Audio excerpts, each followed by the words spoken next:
Dia 67, Números, capítulo 10 ao capítulo 11, versículo 23. O Senhor disse a Moisés: Faça 2 trombetas de prata batida. Elas serão usadas por você para convocar a congregação e para dar o sinal de partida dos arraiais. Quando tocarem as 2 trombetas, toda a congregação se ajuntará a você à porta da tenda do encontro. Mas quando tocar uma só, se ajuntarão a você os chefes, os cabeças dos milhares de Israel. Quando vocês derem um toque de alarme, partirão os arraiais que estão acampados do lado leste. E quando derem um segundo toque de alarme, então partirão os arraiais que estão acampados do lado sul. Para a partida, deve soar um toque de alarme. Para reunir a congregação, devem tocar as trombetas, mas não na forma de alarme.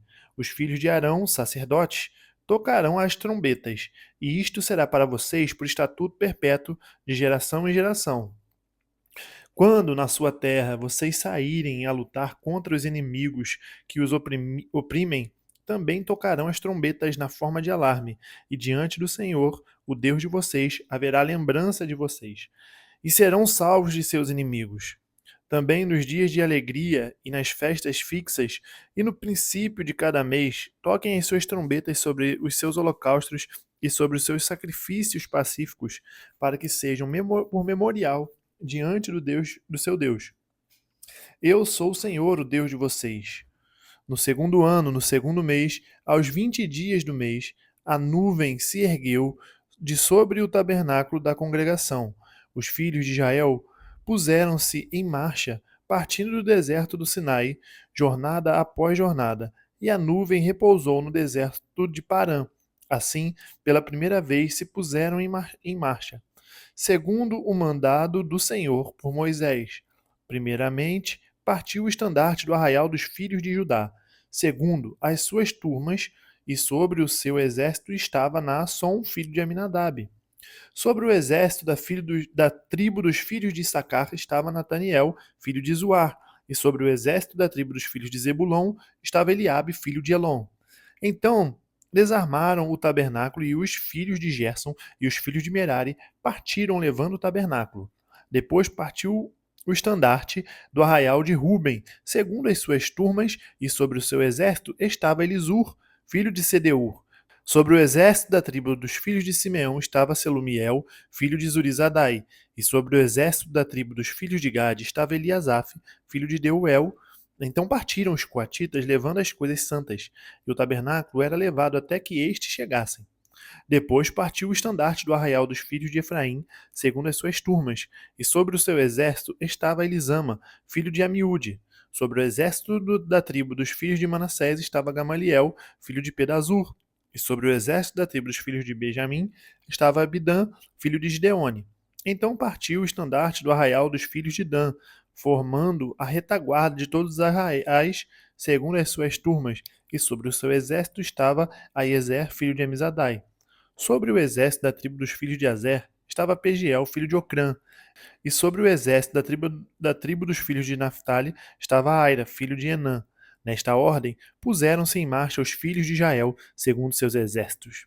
Moisés disse a Obabe, filho de Reuel, o midianita, sogro de Moisés: Estamos de viagem para o lugar de que o Senhor disse: Eu o darei a vocês.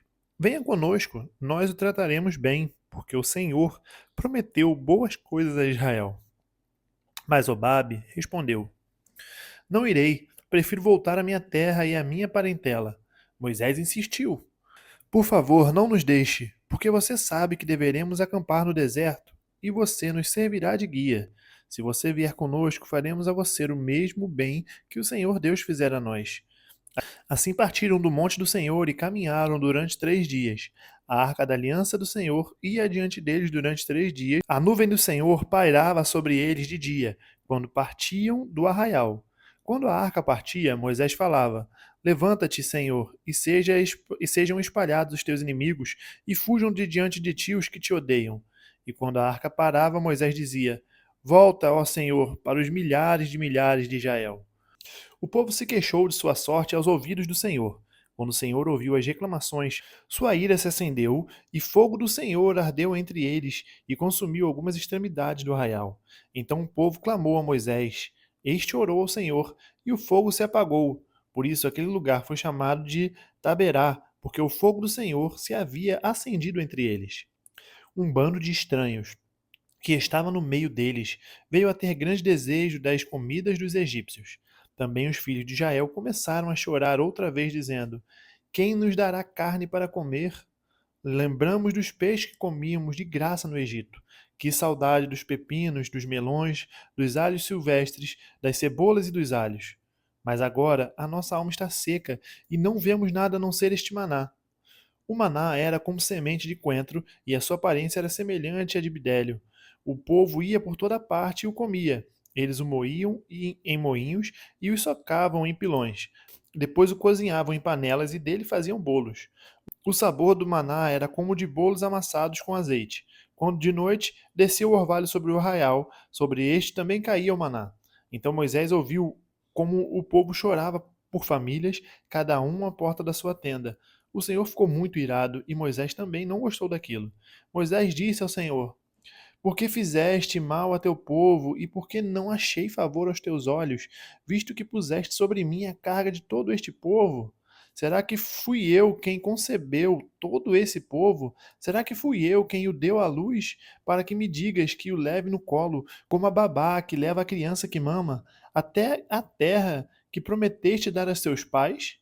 Então eu poderia conseguir carne para dar a todo esse povo? Pois chora diante de mim, dizendo: Dê-nos carne para comer. Eu sozinho não posso levar todo esse povo, pois é pesado demais para mim. Se me tratas assim, mata-me de uma vez. Se achei favor aos teus olhos, peço que não me deixes ver a minha miséria. O Senhor disse a Moisés: Reúna para mim 70 homens dos anciãos de Israel, que você sabe que são anciãos e superintendentes do povo, e traga-os diante da tenda do encontro, para que estejam ali com você.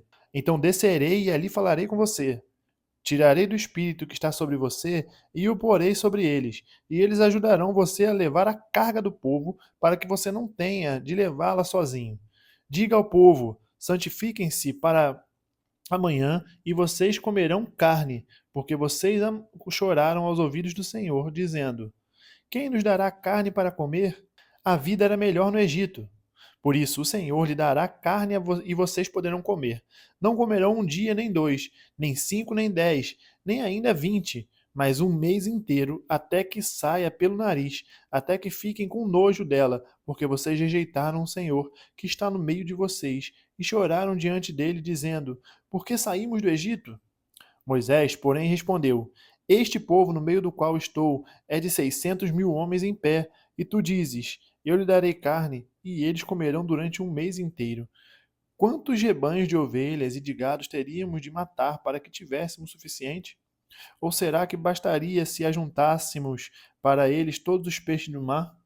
Porém o Senhor respondeu a Moisés: Será que a mão do Senhor se encurtou? Agora mesmo você verá se a minha palavra se cumprirá ou não. Marcos capítulo 14, do versículo 1 ao versículo 26. 2 dias depois seria celebrada a Páscoa e a festa dos pães sem fermento. Os principais sacerdotes e os escribas procuravam uma forma de prender Jesus, a traição, para matá-lo, pois diziam: Não durante a festa, para que não haja tumulto entre o povo.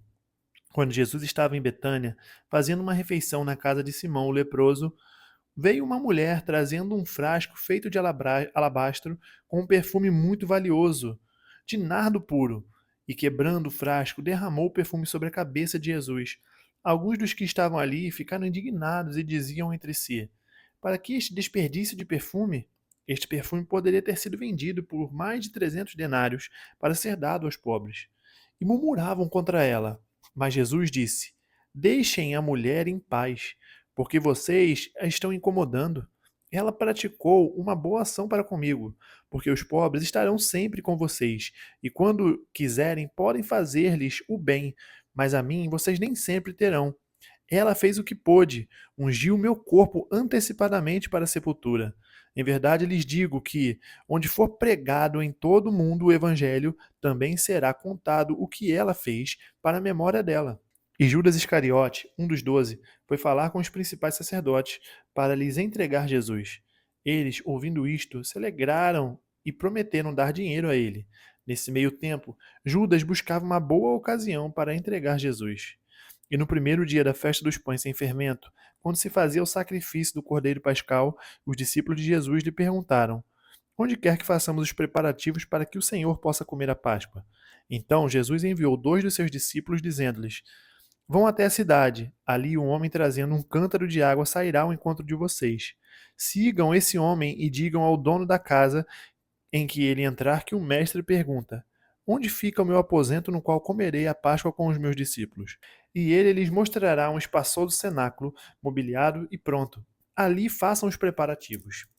Os discípulos saíram, foram à cidade e, achando tudo como Jesus lhes tinha dito, prepararam a Páscoa. Ao cair da tarde, Jesus chegou com os 12. Quando estavam à mesa e comiam, Jesus disse: Em verdade lhes digo que um de vocês, o que come comigo, vai me trair. E eles começaram a entristecer-se e a perguntar-lhe, um por um: Por acaso seria eu? Jesus respondeu: É um dos 12, o que comigo põe a mão no prato. Pois o Filho do Homem vai como está escrito a seu respeito. Mas ai daquele por quem o Filho do Homem está sendo traído. Melhor seria para ele se nunca tivesse nascido. E enquanto comiam, Jesus pegou um pão e o abençoou, e abençoando-o, o partiu e lhes deu, dizendo: Tomem, isto é o meu corpo. A seguir, Jesus pegou um cálice e, tendo dado graças, o deu aos seus discípulos, e todos beberam dele. Então lhes disse: Isto é o meu sangue, o sangue da aliança derramado em favor de muitos. Em verdade lhes digo que nunca mais beberei do fruto da videira, até aquele dia em que beberei o vinho novo no reino de Deus. E tendo cantado um hino, saíram para o Monte das Oliveiras. Salmos capítulo 51, do versículo 1 ao versículo 19. Compadece-te de mim, ó Deus, segundo a tua benignidade, e segundo a multidão das tuas misericórdias, apaga as minhas transgressões. Lava-me completamente da minha iniquidade e purifica-me do meu pecado.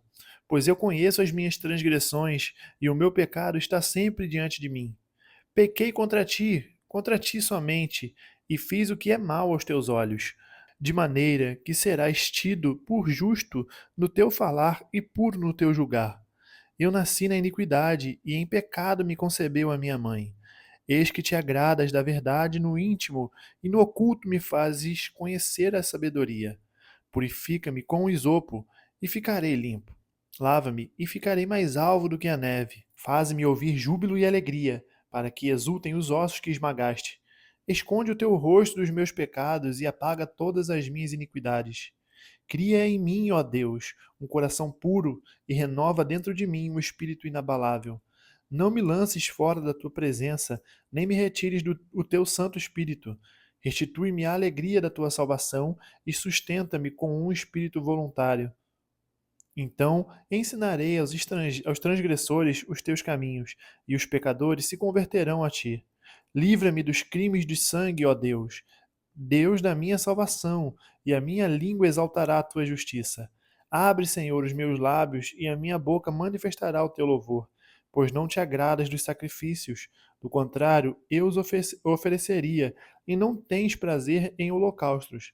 Sacrifício agradável a Deus é o espírito quebrantado.